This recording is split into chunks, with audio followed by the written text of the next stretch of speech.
Kajian Kitab.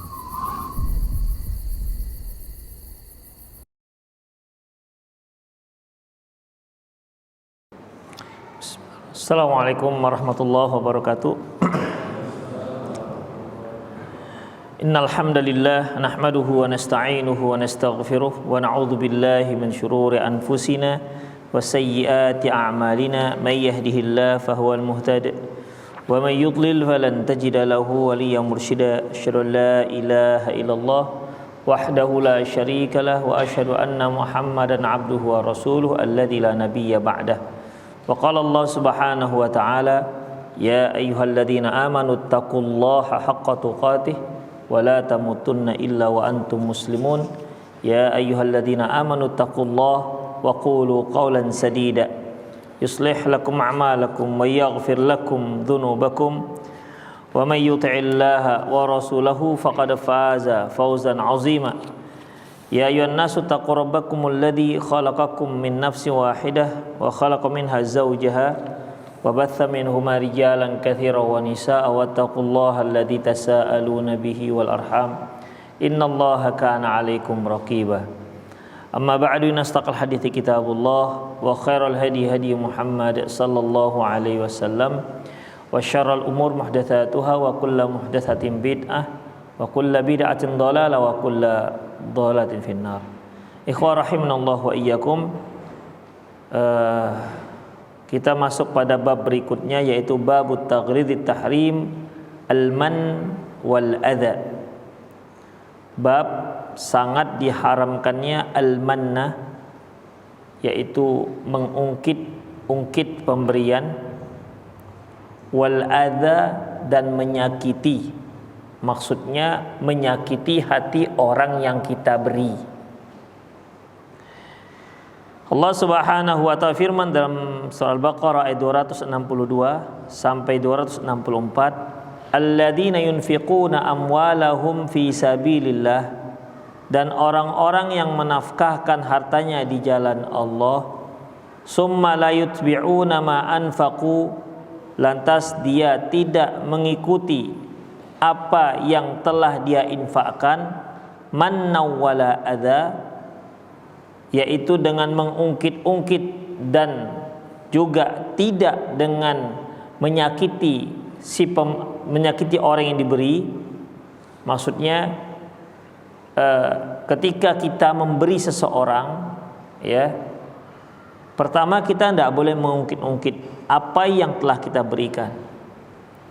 Yang kedua, jangan menyakiti orang yang kita beri.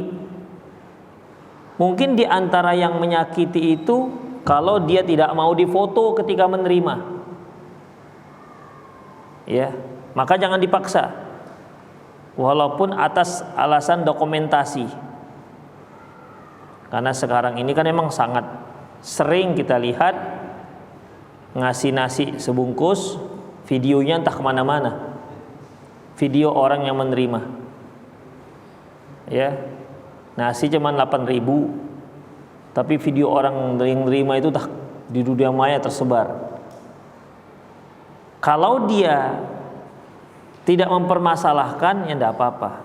Tapi kalau dia tidak suka, apalagi sampai melarang, maka nggak boleh. Atau berupa ucapan, kita memberikan, nih Pak ya, ini nasi bungkus, makanya Bapak itu jangan miskin kali, misalnya begitu.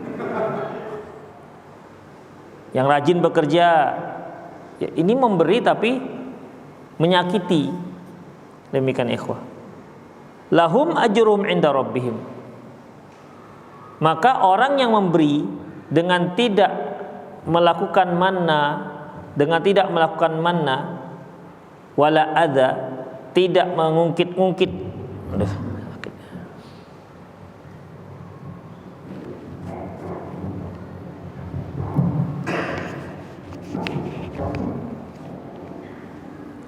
Tidak mengungkit-ungkit apa yang diberikan dan tidak menyakiti orang yang menerima pemberian kita, lahum ajruhum inda rabbihim, maka untuknya pahala dari Allah, la khaufun alaihim, tidak ada rasa takut dalam hati mereka, walahum yahzanun, dan juga mereka tidak akan merasa bersedih. Qaulun ma'ruf, sungguh ucapan baik, wa maghfirah, memberikan maaf, khairun, itu lebih baik, min sadaqatin yatba'uha adza, itu lebih baik daripada bersedekah tapi menyakiti. Ya kalau kita misalnya kita tidak bisa memberi, kita katakan mohon maaf Pak, begitu kan, mohon maaf. Udah, mohon maaf ini kan artinya kita nggak mau memberi, bukan berarti kita nggak punya. Tapi kalau kita ada, kita punya, kemudian kita katakan mohon maaf Pak, saya nggak punya, itu bohong namanya. Ya, karena kan kita tidak harus menyebutkan bagaimana kondisi kita sebenarnya. Ya, kalau kita tidak mau memberi, ya, kalau kita tidak mau memberi, maka minta maaf. Ucapan yang baik, mohon maaf Pak, begitu. Saya lagi perlu duit, bisa saja. Qaulun ma'ruf, ucapan yang baik, wa maghfirah, memberikan maaf, khairun, lebih baik, min sadaqati yatba'u ahadza, daripada dia memberi nafkah, memberi sedekah tapi menyakiti, ya, tapi menyakiti. Dia beri sedekah nih, ya, beri sedekah misalnya 10.000, sengaja dia jatuhkan duitnya, atau 100.000, nih di remuk duitnya, dilemparkan di lantai misalnya. Sementara orang yang menerima terpaksa mengutip, karena juga dia perlu mengutip duit tersebut. Ini kan pemberian yang diikuti dengan menyakitkan, maka nggak dibolehkan, ikhwah. Wallahu ghaniyun halim, sungguhnya Allah itu maha kaya, lagi maha halim, bijaksana, maha mengetahui. Ya ayyuhalladzina amanu la tubtilu shadaqatikum bil manni wal adza. Wahai orang-orang yang beriman, janganlah kalian membatalkan sedekah kalian. Maksudnya membatalkan, menghapuskan pahala sedekah kalian bil manni wal adza, dengan mengungkit-ungkit dan dengan menyakiti. Dia kemarin memberi 10.000-nya, besoknya ketemu lagi, ya, udah lupa kan? Kemarin jangan lupa, kemarin saya beri 10.000 kan? Nah, demikian, diungkit-ungkit, ketemu 2 bulan kemudian, masih lupa dengan saya yang ngasih 10.000 kemarin. Astagfirullah. Ya, sesuatu yang yang telah kita beri tidak usah diungkit-ungkit. Atau kita pernah meminjamkan seseorang uang untuk modal usaha, kemudian dia berhasil, lantas kita ungkit-ungkit jasa kita itu. Dia itu berhasil, dari saya modalnya itu saya minjamkan, alhamdulillah saya minjamkan. Ketemu dengan orang yang kita pinjamkan, coba kasih tahu dia dulu, siapa yang minjamkan antum duit itu modal. Ikhwah, yang ini membatalkan pahala sedekah atau hapus pahalanya, percuma. Ya, hapus pahalanya. Makanya hati-hati dengan mengungkit-ungkit. Sama dengan ini kan kalau berupa sedekah, ya. Jasa juga begitu. Jasa. Mungkin dia orang yang yang pertamalah merintis dakwah di gang dia itu. Aneh nih awal-awal bawa dakwah ke masjid kita ini. 3 hari 3 malam kita nggak boleh ngaji, misalnya. Malam keempat pun boleh, misal begitu kan. Sayang bawa pengajian di sini. Demikian. Jadi sayalah. Ini ikhwat, termasuk mengingat-ingat dan mengungkit-ungkit. Tidak usah mengungkit-ungkit, karena hal itu akan menghapuskan pahala amalan kita. Taib. An Abi Dzar radhiyallahu anhu anin Nabi sallallahu alaihi wasallam, dari Abu Dzar radhiyallahu anhu dari Nabi sallallahu alaihi wasallam, qala, dia berkata, salasatun la yukallimuhumullahu yaumal qiyamah. Ada 3 orang yang tidak akan diajak bicara oleh Allah Subhanahu wa taala di hari kiamat. Wala yanzuru ilaihim, dan tidak akan dilihat oleh Allah Subhanahu wa taala, tidak akan dipedulikan oleh Allah. Wala yuzakkihim, dan tidak akan dibersihkan dia dari dosa. Walahum adzabun alim, dan untuk dia disiapkan azab yang sangat pedih. Qol, apa itu? Faqara'aha Rasulullah sallallahu salasa marrat. Rasulullah mengucapkan ini 3 kali.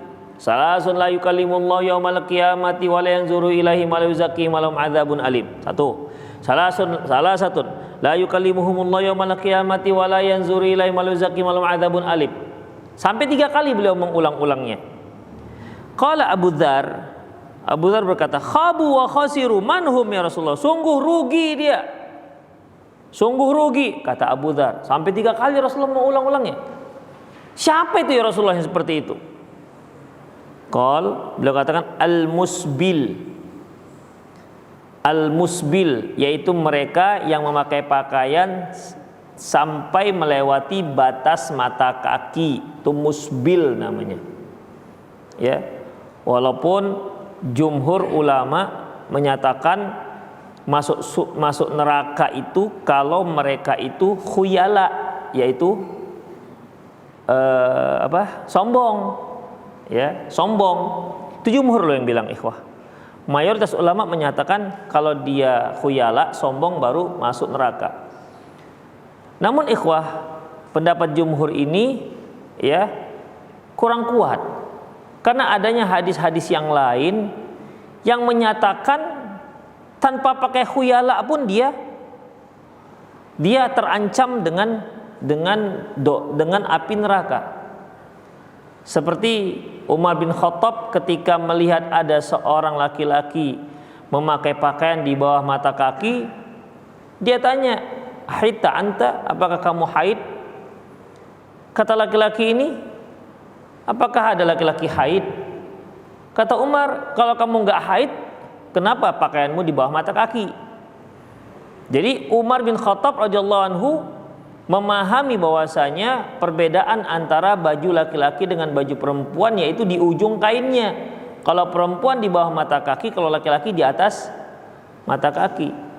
Bahkan ada yang pernah langsung beliau gunting, langsung digunting. Ikhwah, kalau menurut pendapat jumhur, kalau dia khuyala, sombong, barulah masuk neraka. Kalau enggak sombong berarti apa? Makruh. Ya kan? Kalau jumhur mengatakan kalau dia sombong maka neraka, berdosa. Kalau dia memakainya tidak sombong maka hukumnya makruh. Baik. Boleh nggak kita motong kain orang yang hukumnya makruh? Menurut antum? Nggak boleh, ikhwah. Nggak boleh. Ya. Kita dibolehkan memotong kain seorang yang berada di bawah mata kaki itu kalau hukumnya haram. Karena merusak harta orang lain hukumnya haram. Demikian ikhwah, nggak akan mungkin gara-gara makruh kita harus melakukan yang haram, nggak boleh. Ini pasti haram hukumnya. Demikian ikhwah, rahimani Allah wa iyyakum. Dan banyak hal lain di mana Rasulullah Shallallahu Alaihi Wasallam ya tidak pernah menyebut-nyebut tentang masalah nanya sahabat, kamu khuyala apa enggak? Kamu khuyala apa enggak? Enggak. Ya. Jadi pengkaitan hukum dengan khuyala itu lemah, walaupun memang ini pendapat jumhur para ulama. Karena banyak sekali ya banyak hadis-hadis yang mengisyaratkan tak dengan khuyala pun dia berdosa. Kalau khuyala ada sombongnya itu malah dosa besar jadinya, ikhwah. Ya, kalau dia khuyala dia dosa besar, kalau tidak khuyala dia berdosa. Itu ikhwah rahimallahu. Ya. Al-musbil. Ya, al-musbil. Hanya memang anehnya kita sekarang ini dia katakan makruh. Ya. Bahwasanya memanjangkan kain di bawah mata kaki itu makruh. Kalau yang sebaiknya kan sunnah di atas mata kaki. Tapi hampir tak pernah pula pakai di atas mata kaki. Setiap kali buat celana tetap di bawah mata kaki. Menyengaja perbuatan makruh. Yang ustadznya juga begitu, menyengaja membuat yang makruh. Begitu. Ya kalau seandainya itu kain berada di atas mata kaki itu sunnah nggak wajib misalnya, mereka meyakini sunnah, paling tidak adalah setengah baju dia, gamis dia, celana dia berada di atas mata kaki. Demikian. Jangan seolah-olah dikatakan makruh tapi semua pakaiannya di bawah mata kaki, seolah yang sunnah itu di bawah mata kaki jadinya. Jadi penerapannya keliru. Taib. Al-musbil, al-mannan yang kedua. Al-mannan yaitu yang mengungkit-ungkit kebaikan. Wal munfiqu si'latahu bil halafil kadhib, dan orang-orang yang bersumpah dengan nama Allah ya demi melariskan dagangannya, bersumpah palsu dengan nama Allah demi melariskan dagangnya. Jadi ada berapa nih? 1, 2, 3. 3 hal yang Rasulullah katakan, la yukallimuhumullahu yaumal qiyamati wa la yanzuru ilaihim wa lahum adzabun alim. Berikutnya, wa an Abi Umamah radhiyallahu anhu qala, dia berkata, qala Rasulullah sallallahu alaihi wasallam salasatun la yaqbalullahu minhum sarfan wala adlan. Rasulullah katakan ada 3 orang yang tidak akan diterima dari dia baik amalan wajib maupun amalan sunnah. 1, akun, seorang yang durhaka kepada kedua orang tuanya. Wa mannanun, yaitu mereka yang mengungkit-ungkit kebaikannya. Wa makdzubul bil qadari, dan mereka yang mendustai takdir, tidak percaya dengan takdir. Hadis diriwayatkan oleh Imam Abi Asim dengan sanad yang hasan. Wa an Abdullah bin Umar radhiyallahu anhuma, dari Abdullah bin Umar radhiyallahu anhuma qala, dia berkata, qala Rasulullah sallallahu alaihi wasallam bersabda, la yadkhulul jannata waladu zaniyatin wa mannanin wala aqin wala mudminul khamar. Tidak akan masuk surga anak zina, orang yang mengungkit-ungkit kebaikan, anak yang durhaka, dan pencandu khamar. Jadi ada 4 ya. Ada 4 jenis orang yang Rasulullah katakan gak akan masuk ke dalam surga. Pertama, anak zina. Kemudian pengungkit-ungkit, mereka yang mengungkit-ungkit kebaikan. Kemudian anak yang durhaka, dan mereka yang pencandu khamar. Taib. 3 hal ini semua kan dosa. Tapi Rasulullah mengatakan la yadkhul jannah, tak masuk surga. Itu bagaimana? Sementara yang tak masuk surga siapa? Orang kafir, ya. Yang enggak akan masuk surga itu hanya orang kafir. Sementara apakah orang yang minum khamar itu kafir? Enggak. Apakah anak yang durhaka kepada orang tuanya kafir? Enggak juga. Pengungkit-ungkit kebaikannya kafir? Enggak. Demikian. Anak zina, apalagi anak zina, apa dosanya? Apakah dia juga kafir? Enggak. Tapi kok dikatakan enggak masuk surga? Jadi yang dimaksud di sini la yadkhul jannah, maksudnya dia tidak akan masuk surga tanpa diazab terlebih dahulu. Itu maksudnya. Tetap dia melalui via neraka. Taib. Di sini ada disebutkan la yadkhul jannata waladuz zina. Tidak akan masuk surga anak zina. Anak zina ini ikhwah, anak yang lahir di luar nikah, di mana seorang wanita dan pria berzina, lantas dia hamil, maka anaknya ini dikatakan anak zina. Kalau orang Arab mengatakan anak haram, dan orang Indonesia juga mengatakan anak haram. Ya. Permasalahannya anak zina ini kata Rasulullah tidak masuk surga. Sementara perzinahan itu dilakukan oleh siapa? Bapak dan mamanya. Enggak bapak mamanya, mama dan laki-laki yang enggak jelas, karena kan bukan bapaknya itu, ya kan? Mamanya dan laki-laki yang menzinai emaknya.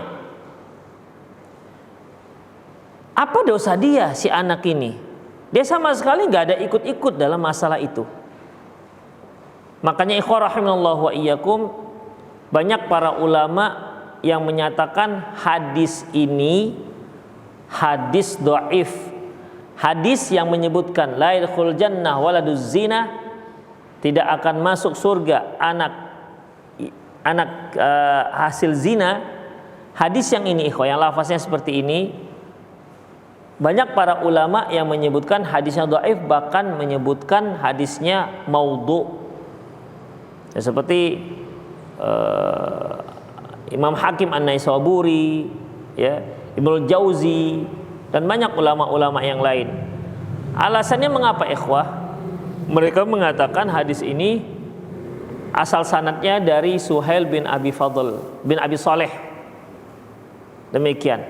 Kemudian menyelisihi kaidah dasar syariat. Sebab kaidah dasar syariat tak ada yang namanya menanggung dosa orang lain. Allah Subhanahu wa taala firman, "Wala taziru ziratu wizra ukhra." Tidak ada seorang pun yang menanggung dosa orang lain. Konsep dalam agama Islam, laha ma kasabat walakum wa 'alaiha maktasabat.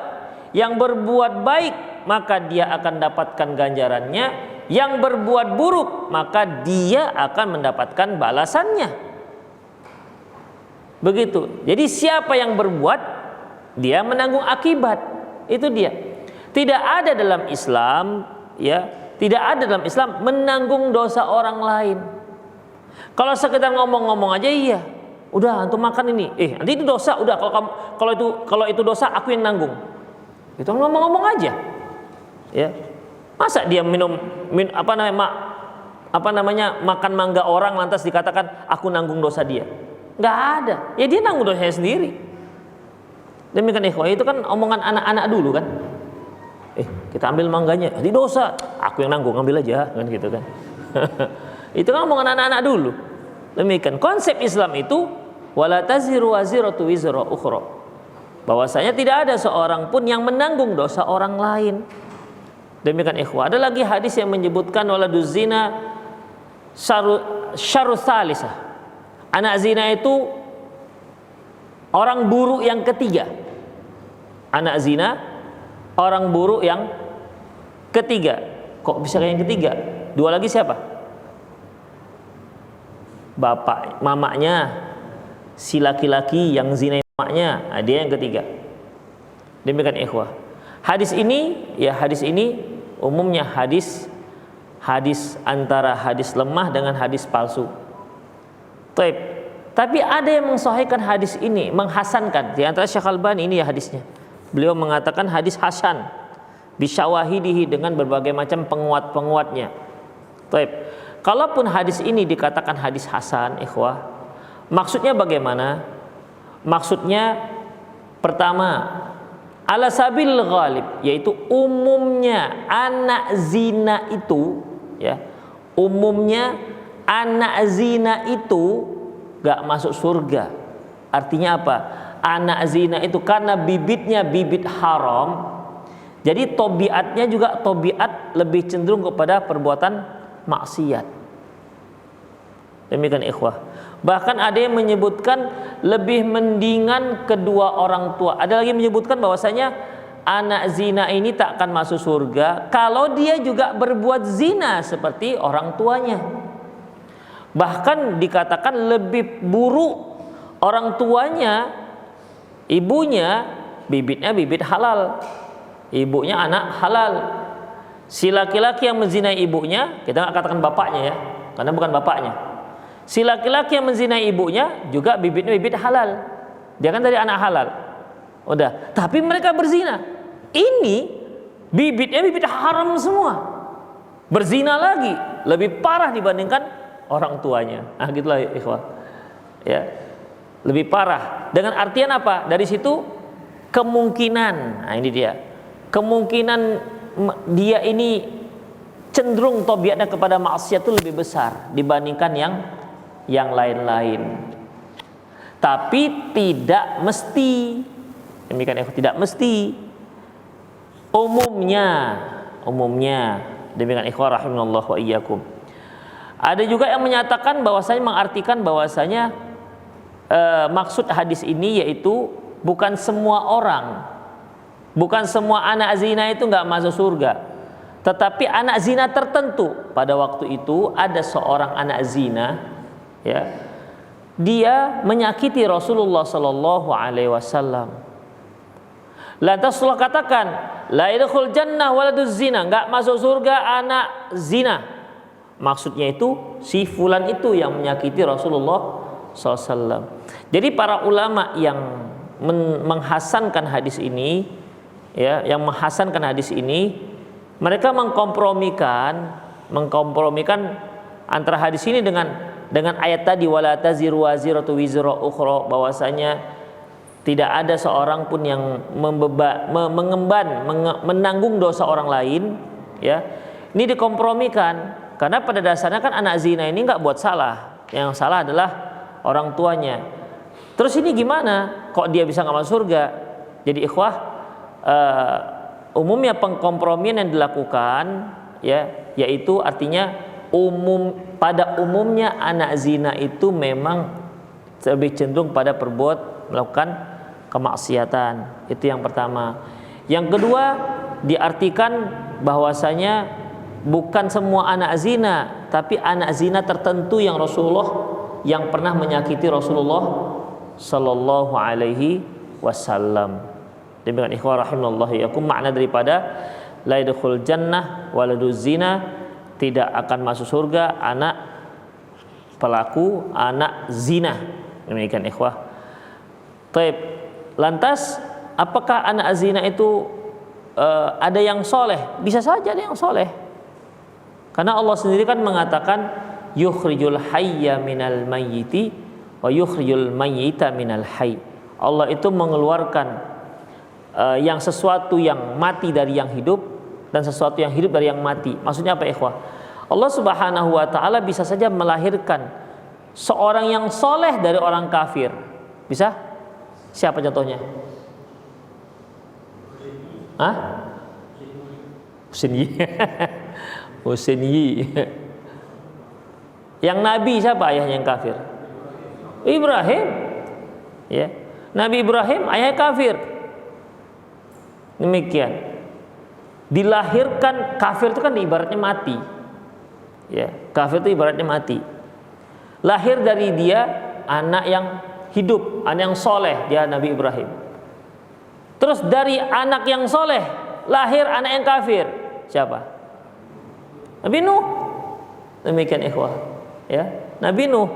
Jadi anak itu tidak harus pasti mengikuti orang tuanya.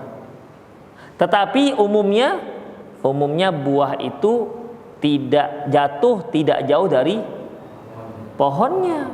Itu ikhwah. Demikian, walaupun kadang-kadang ada yang dia jatuhnya jauh dari pohonnya. Itu ibarat buah dimakan kampret. Diambil jauh, dibawa jauh. Demikian ikhwah, azallahu wa iyyakum. Jadi itu yang dimaksud dengan waladuz zina la yadkhul jannah waladuz zina. Tidak akan masuk surga anak zina. Kemudian wala mannan, juga yang suka mengungkit-ungkit, dan juga anak yang durhaka dan yang pencandu khamar. Selanjutnya, Ani bin Umar radhiyallahu anhu qala, dia berkata, qala Rasulullah sallam, salah satu la yadkhul jannah, ada 3 orang tak akan masuk surga, tidak masuk surga. Aqul liwalidayhi, durhaka kepada kedua orang tua, wal mudminu alal khamar, dan orang yang pencandu khamar, peminum khamar, wal mannan bima a'ta, dan seorang yang mengungkit-ungkit atas pemberiannya. Jadi 3 ini yang tidak masuk surga. Ingat ikhwah, durhaka, minum khamar, pengungkit pemberian ataupun kebaikan, ini semua bukan kekufuran, ini kemaksiatan. Jadi maksudnya tidak akan masuk surga itu tidak akan langsung masuk ke surga. Demikian, dia harus dihisab dulu. Kalau tak diampuni dosanya, maka dia dibersihkan dulu dia di api neraka, baru kemudian masuk ke dalam surga. Itu yang dimaksud la yadkhul jannah, tidak masuk surga. Bukan berarti tak masuk surga sama sekali. Karena yang tak masuk surga sama sekali itu hanyalah orang kafir. Min fiqhil bab, di antara fikih bab. Al-mannu wal adza min sifatil bakhil. Orang yang mengungkit-ungkit dan menyakiti orang di saat dia memberi, ini termasuk sifatnya orang bakhil. Li'annahu mu'jibun bima yaqa'u minhu, karena dia sangat bangga terhadap apa yang telah dia lakukan. Fatu'azzimu fi nafsihi al-'atiyata, sehingga perasaannya apa yang dia berikan itu sangat berharga. Wa in kana haqiqatan fi nafsiha, padahal sebenarnya yang diberikan itu enggak ada apa-apanya. Karena kan orang bakhil, ikhwah. Orang bakhil luar biasa, ngasih 50.000 itu rasanya dia, 50.000 memang saya muhsinin kali, memang saya ini. Memang saya dermawan. Karena dianggap 50.000 itu segalanya. Itu saking bakhilnya, ikhwah. Mungkin pun dia mau ngasih 50.000 itu pakai istikharah dulu 3 hari 3 malam. Begitu. Ya. Jadi dia ketika dia sudah memberikannya, dia merasa ini suatu perjuangan yang luar biasa. Memberikan 50.000 ini suatu hal yang sangat luar biasa. Sehingga apa? Selalu ingat-ingat.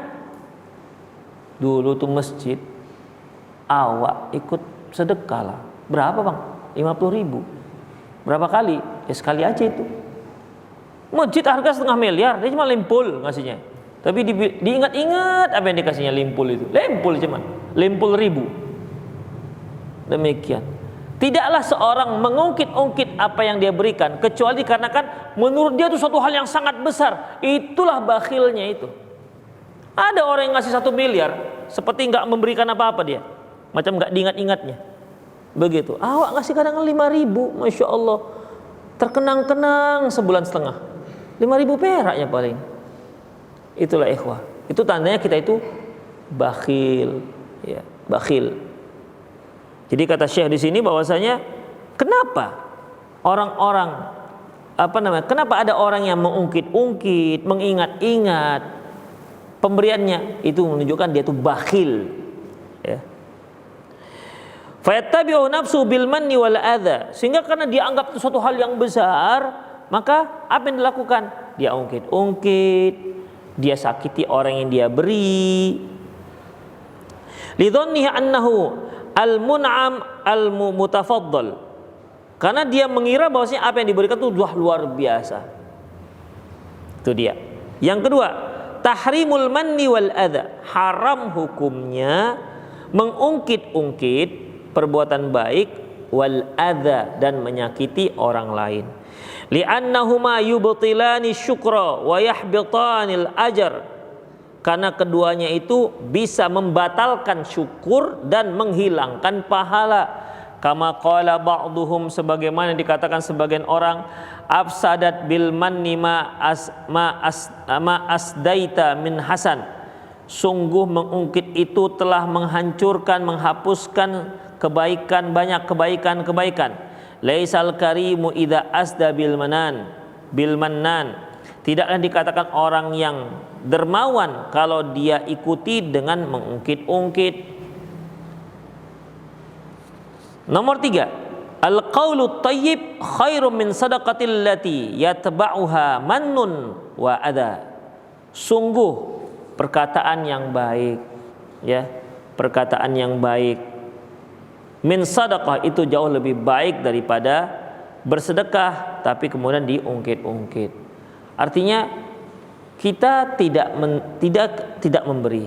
Mungkin tidak memberi karena kita nggak punya, atau kita nggak memberi karena apa? Kita nggak mau memberi, emang sudah. Tapi kita memberikan komentar yang baik. Atau Pak, maaf saya nggak bisa memberi hari ini, begitu. Ya, mohon maaf. Oh ya udah, enggak apa-apa. Ya. Nah, kita juga terkadang kan ada dorongan-dorongan untuk menyakiti ketika kita berinfak, terutama kalau kita melihat yang minta sedekah itu yang disimpang-simpang itu. Ya. Kadang-kadang dia ngesot gitu kan. Udah pergi semua kendaraan, berdiri dia. Begitu. Ketika dia mobil pada berhenti, dia beraksi, ada aja lah yang tangannya beginilah, yang beginilah, begitu kan.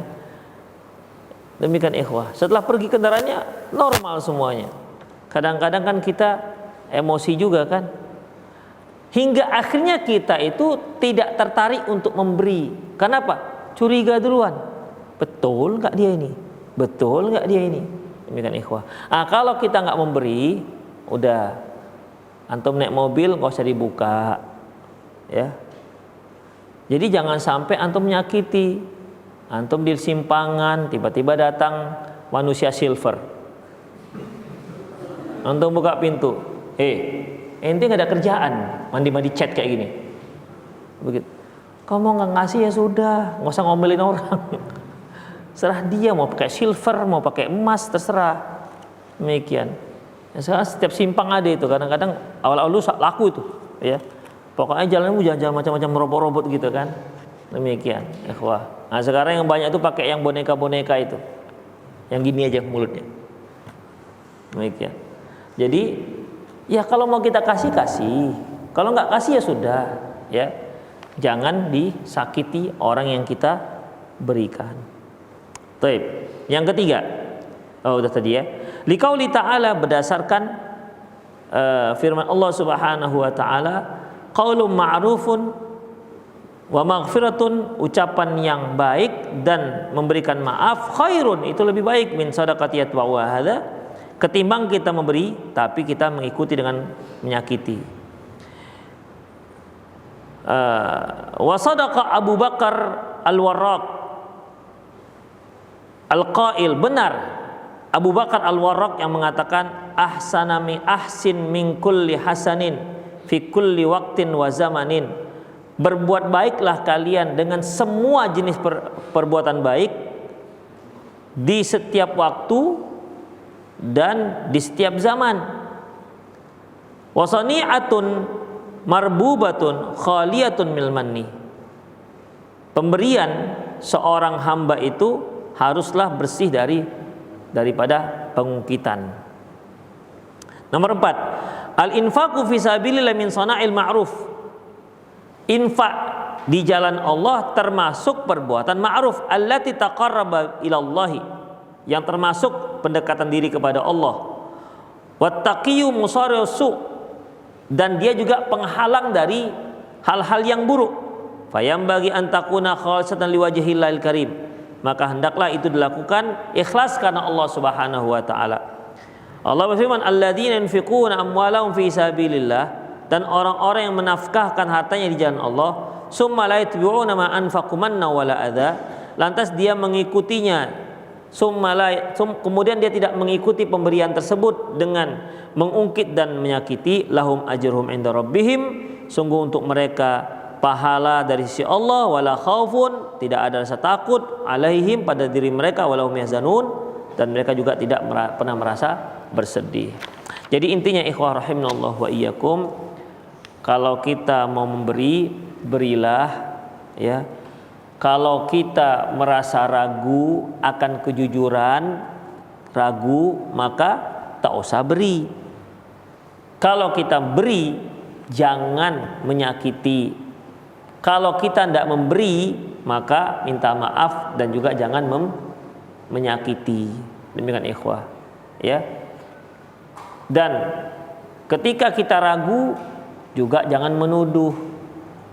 Misalnya kan ada yang cacat, duduk dia, kita ngasih nih Pak, Bapak tapi nggak bohong ya Pak ya, begitu kan? Bapak nggak bohong ya? Coba Bapak berdiri, biar ku tambah 10.000 lagi misalnya, ya. Tak perlu digitu-gitukan ikhwah. Ya kalau yakin berikan, kalau nggak yakin nggak usah beri, selesai. Demikian, ya. Nggak usah terlalu dikomentari. Demikian. Kalau dia bohong ya itu urusan dia dengan Allah Subhanahu wa taala. Kalau kita memberi nih kepada orang yang bohong, gimana? Ada pahalanya nggak kita? Tetap ada pahalanya. Ada seorang sahabat ikhwah, dia meletakkan sedekahnya di masjid. Tak lama kemudian yang masuk bapaknya. Diambil bapaknya sedekah ini yang di masjid. Entah gimana ceritanya, tahulah anaknya bahwasanya uang yang ditinggalkan di masjid yang ngambil bapaknya. Datang si anak, "Pak, ini bukan untuk bapak." Kata si bapak, "Loh, kan bapak udah cop duluan." Gitu bahasa kita, cop kan. Ya, bapak yang masuk ya dari punya bapak. Akhirnya dibawalah ke Rasulullah SAW. Ya, dibawalah ini diangkat ke Rasulullah SAW. Apa kata Rasulullah? Untukmu pahalamu, hartanya untuk bapakmu. Begitu. Niatnya begitu. Demikian ikhwah rahimanallah wa iyyakum. Ya. Misalnya ini antum bawa makanan, ya. Bawa makanan rencana untuk orang tua. Antum bawa, letakkan di meja makan. Rupanya ketika antum pergi yang makan anak. Enggak jadi orang tua. Tanya, "Gimana, Mak? Tadi enak? Apanya yang enak?" Gulai kepala kakap, enggak ada. Loh, tadi di meja.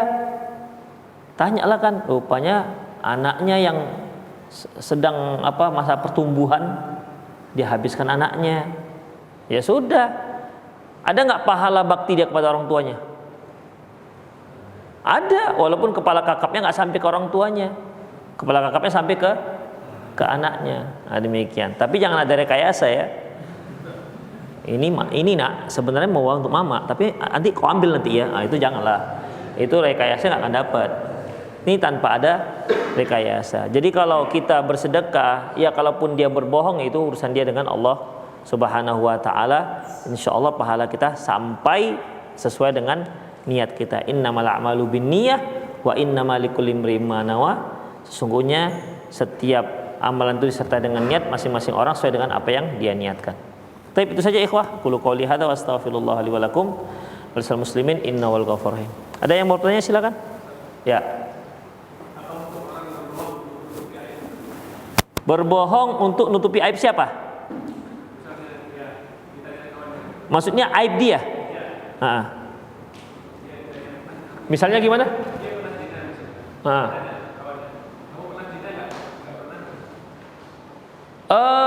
Ikhwah, itu kenapa kok kepo kali itu dia nanya pernah zina apa enggak? Enggak punya kerjaan. Tonjok aja ke belakang, apa pertanyaan ini? Pertanyaannya, ya kan? Mengejek pertanyaannya. Enggak kau tengok nih kira-kira. Ya, terkadang pertanyaan itu tidak harus kita jawab. Enggak juga kita katakan enggak atau iya. Ya. Apa urusanmu nanya begitu? Itu aja udah balik bertanya. Kita harus cerdas sedikit. Ya. Kita harus cerdas sedikit karena kita enggak boleh kita kasih tahu dan juga kita enggak boleh nokoh.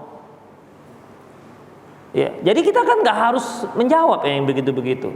Kenapa tanya? Kenapa rupanya? Kok nanya-nanya sampai segitu? Banyak yang lain, tanya rukun iman, rukun Islam. Banyak yang bisa ditanya. Kenapa? Kau sudah zina apa? Balik lagi tanya, ente zina enggak? Enggak. Mamakmu zina enggak? Bapakmu zina enggak dulu? Ya Allah, jadi berantem namanya. Nah, demikian. Jadi enggak usah dijawab. Enggak usah juga bohong, enggak perlu dijawab. Yang sering ke pojok itu pedagang. Karena kawan-kawan kan, akhi, berapa nih modalnya? Saya ke pojok gitu kan? Iya kan? Mau nggak dikasih tahu, kita nggak kepingin ngasih tahu. Mau nggak dikasih tahu, ini dia nanya, ya. Antum jangan ke pojok, rahasia lah kok nanya-nanya, gitu aja sudah. Ya nggak apa-apa kan? Kita merahasiakan modalnya. Atau antum punya buat racikan tersendiri, es apalah masakan yang hanya antum yang tahu untuk merahasiakan, takut nanti dibajak orang. Udah nggak usah kasih tahu. Walaupun dia dikatakan, Rasulullah katakan barang siapa yang merahasiakan ilmu maka akan dibelenggu di hari akhirat. Itu bukan masalah masakan ayam penyet ini bilang. Itu masalah ilmu agama. Demikian ikhwan. Ya. Kadang-kadang kan ada orang yang memang dia sebenarnya ketika ditanya dia ingin berkelit bahwa dia nggak melakukan. Misalnya ketika ditanya, antum selama Syawal sampai Zulqa'dah sekarang sudah pernah nggak sholat tahajud? Pertanyaannya kan, dia nggak pernah sholat tahajud, kan nggak harus jawab. Apa jawabannya? Memangnya kalau saya sholat tahajud saya kasih tahu antum? Nah itu kan jawaban yang berkelit namanya. Nggak apa-apa begitu, ya, untuk menyembunyikan memang dia nggak pernah lagi sholat. memang nggak pernah lagi sholat. Pokoknya sejak malam takbiran nggak pernah lagi sholat malam udah. Nah, demikian. Dia nunggu nanti Ramadan yang akan datang. Nah, demikian ikhwah. Ya, jadi jangan berdusta dan tidak harus dijawab. Ya, pandi-pandi. Ada lagi? Antum yang mau bertanya melalui WA, para pemirsa yang ada di rumah yang mau bertanya melalui WhatsApp, boleh Anda kirimkan di nomor 0813 600 661 0813 600 661. Yes. Silakan akhi yang langsung. Ada yang mau langsung? Ada? Enggak ada?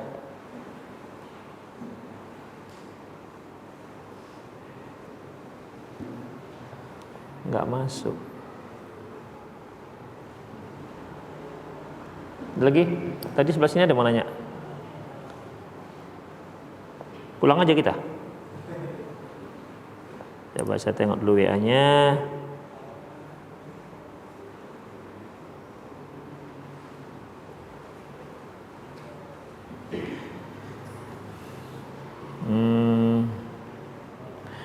Ustaz, apakah bisa manusia biasa berjumpa dengan malaikat baik dalam mimpi?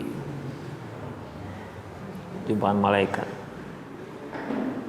Karena belakangan ini banyak kisah orang sakit hampir mati kemudian tak jadi karena waktu sakitnya itu dia mengaku bertemu dua malaikat. Dia bertemu dengan malaikat maut yang ingin mencabut nyawanya, dan karena ia bertobat, malaikat yang lain pun menahan malaikat yang pertama tadi untuk mencabut nyawa, dan akhirnya nyawanya tidak jadi dicabut, dan sampai saat ini manusia tersebut tidak mati-mati, tidak jadi mati dan benar bertaubat. Ikhwah, kita nggak bisa pastikan juga. Seperti begini ikhwah,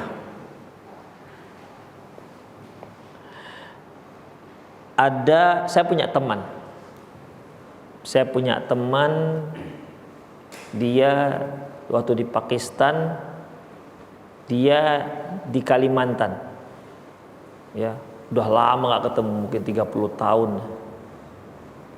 Namanya dulu dia kunyahnya Abu Asad. Ada? Antum pernah lihat?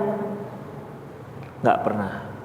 Kalau antum mimpi, kemudian orang tersebut mengatakan saya Abu Asad, kemudian bisa antum ngasih tahu saya, Ustadz, tadi malam saya mimpi nengok teman Ustadz yang namanya Abu Asad. Bisa? Nggak bisa dipastikan. Kenapa demikian?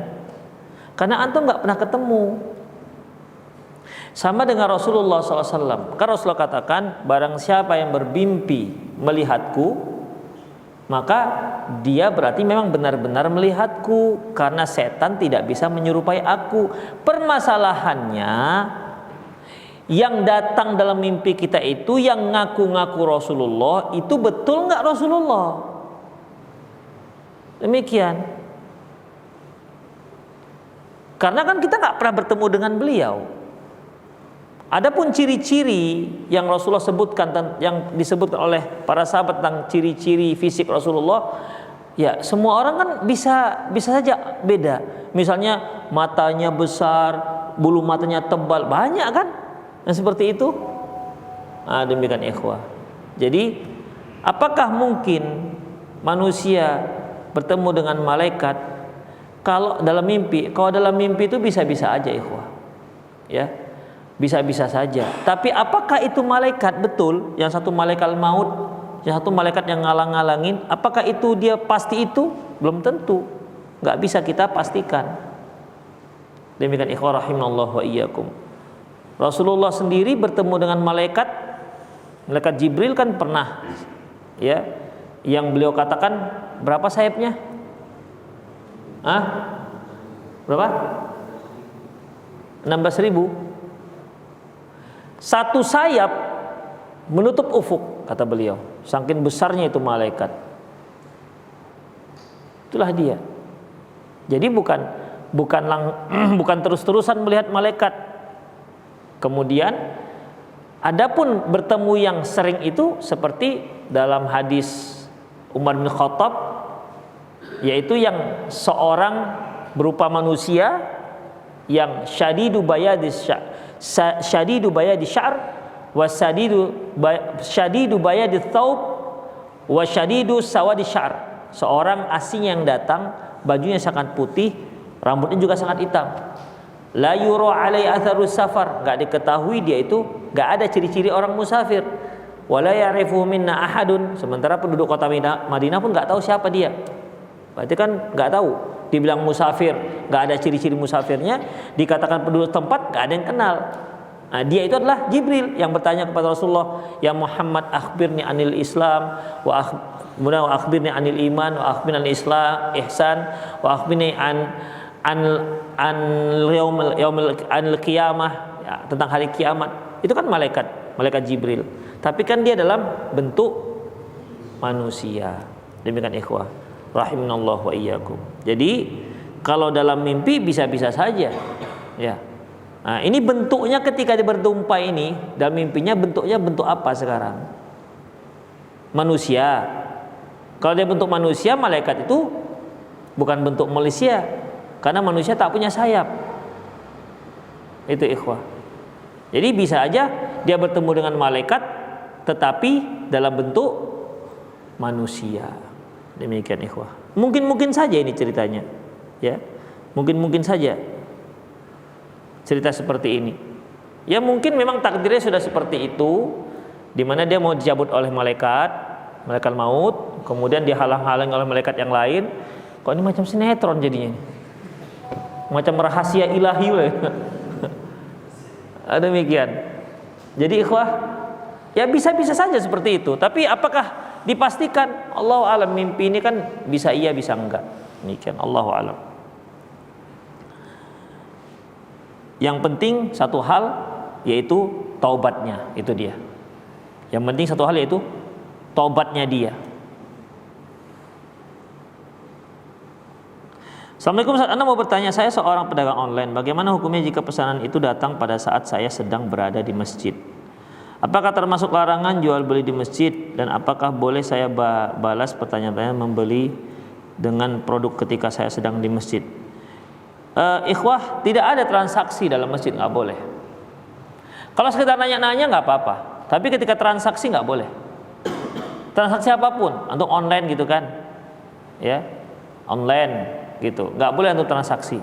Tapi kalau nanya, antum punya produk ini nggak? Ada. Berapa harganya? Pergi keluar. Karena mau akan transaksi.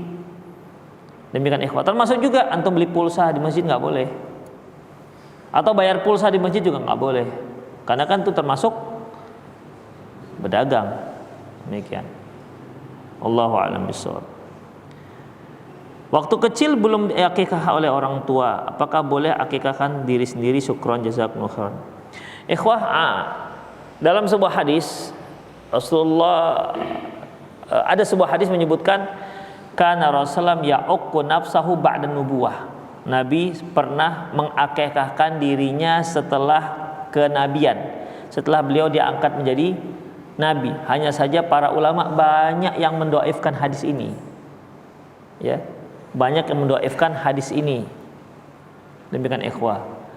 Yang yang hasankannya membolehkan mengakikahkan dirinya sendiri kalau dia belum diakikahkan oleh orang tua. Kenapa banyak para ulama yang mendoaifkan ikhwah? Pertama dikarenakan isinya, ya. Pertama sanadnya, kedua isinya. Isinya itu bagaimana? Akikah itu syariat yang dibebankan kepada orang tua, bukan kepada si anak.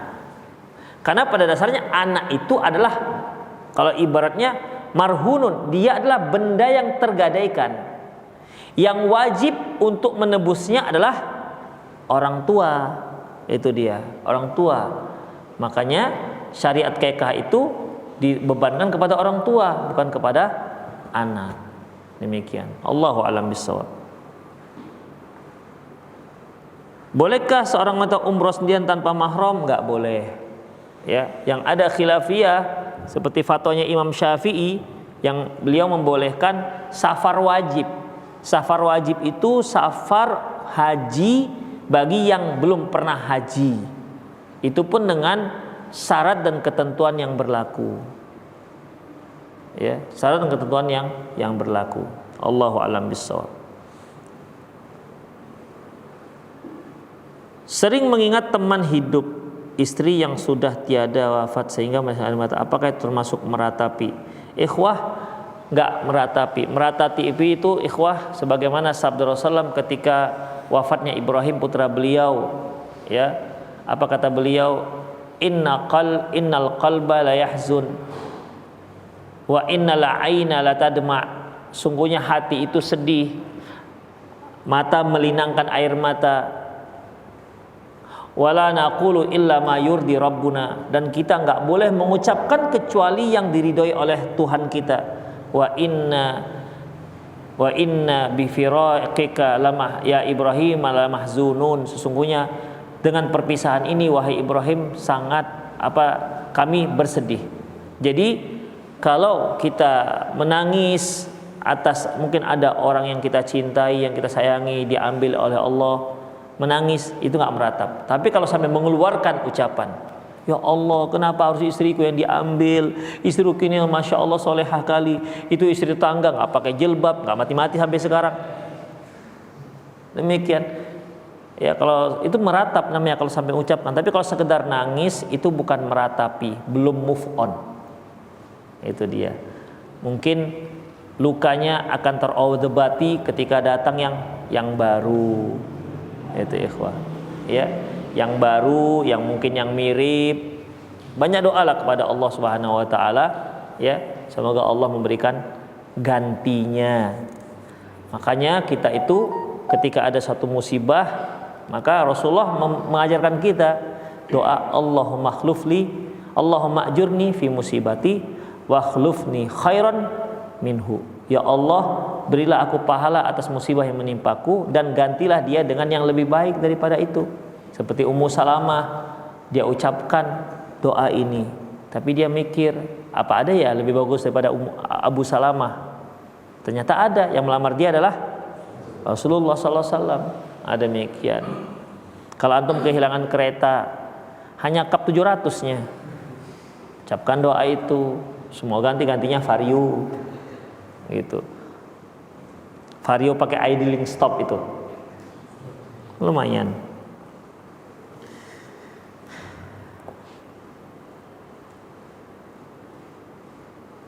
Dulu saya punya asisten rumah tangga, pada saat sebelum gajian beliau pergi dan tidak ada kabar. Lalu bagaimana hukum gaji yang belum dibayarkan tersebut, Ustadz?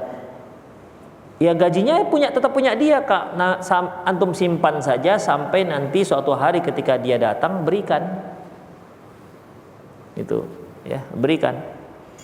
Jangan ketika dia datang, itulah abang lama kali kan, udah aku tunggu-tunggu. Ini gaji ini sebulan kadaluarsa katanya. Dia buat peraturan dari mana kadaluarsa? Nggak ada gaji kadaluarsa, itu hak dia. 5 tahun lagi dia datang, kasihkan itu. Demikian, itu hak dia. Ya simpan aja dulu, nggak usah dipakai. Demikian ya. Bis. Ada yang mau nanya? Langsung? Tak ada? Oke lah, pulang aja lah kita kalau gitu ya. Demikian ikhwah rahimanallah wa iyyakum, semoga bermanfaat. Aku lu qouli hadza wa astaghfirullah li wa lakum wasal muslimin innahu wal ghafurur rahim. Subhanakallahumma bihamdik asyhadu an la ilaha illa anta astaghfiruka wa atubu ilaik. Wa sallallahu nabiyana Muhammad wa ala alihi wa ashabihi ajma'in wa akhir da'wana alhamdulillahirabbil alamin. Assalamualaikum warahmatullahi wabarakatuh.